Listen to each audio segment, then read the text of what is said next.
एक जंगल में एक शिकारी शिकार की तलाश में घूम रहा था। शिकारी को थोड़ी दूर हिरणों का एक झुंड दिखाई दिया। उसने अपने बंदूक से एक हिरन पर निशाना साधा और बंदूक चला दिया।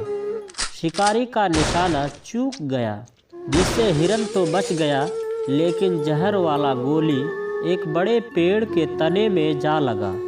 गोली में इतना अधिक जहर था कि उसके असर से कुछ ही दिनों में पेड़ की सारी पत्तियां झड़ने लगी और पेड़ सूख गया। उसी पेड़ पर एक तोता बचपन से रहता था। तोते का जन्म भी इसी पेड़ पर हुआ था। तोते को इस पेड़ से बहुत अधिक लगाव था। पेड़ के सूखने पर भी तोता उसे छोड़कर किसी दूसरे पेड़ पर नहीं गया। पेड़ सूख जाने के कारण बहुत अधिक गर्मी लगने लगी थी तथा खाने के लिए फल भी नहीं थे। इस वजह से पेड़ के साथ साथ तोता भी सूखने लगा। इतने कष्ट सहने पर भी तोता अपने प्रिय पेड़ को छोड़कर कहीं नहीं गया।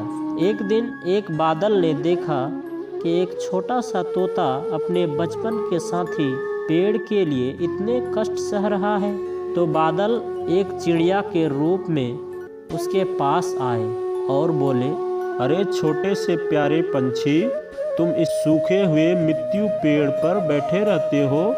ना तो इसमें छाया के लिए पत्तियां हैं और ना ही खाने के लिए फल।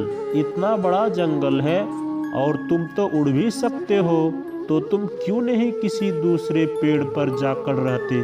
तुम दूसरे पेड़ों की छाया में आराम से रह सकते हो, फल भी खा सकते हो।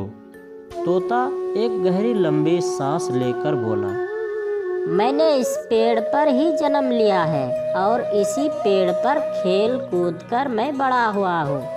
जब यह पेड़ हरा भरा था, इसने बड़े प्यार से मुझे रखा, मुझे धूप की गर्मी से बचाया, शिकारियों के हमले से बचाया और खाने के लिए मीठे फल भी दिए।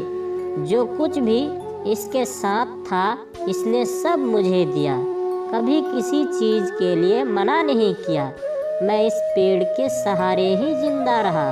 अब मैं इसके साथ ही मरना चाहता हूँ।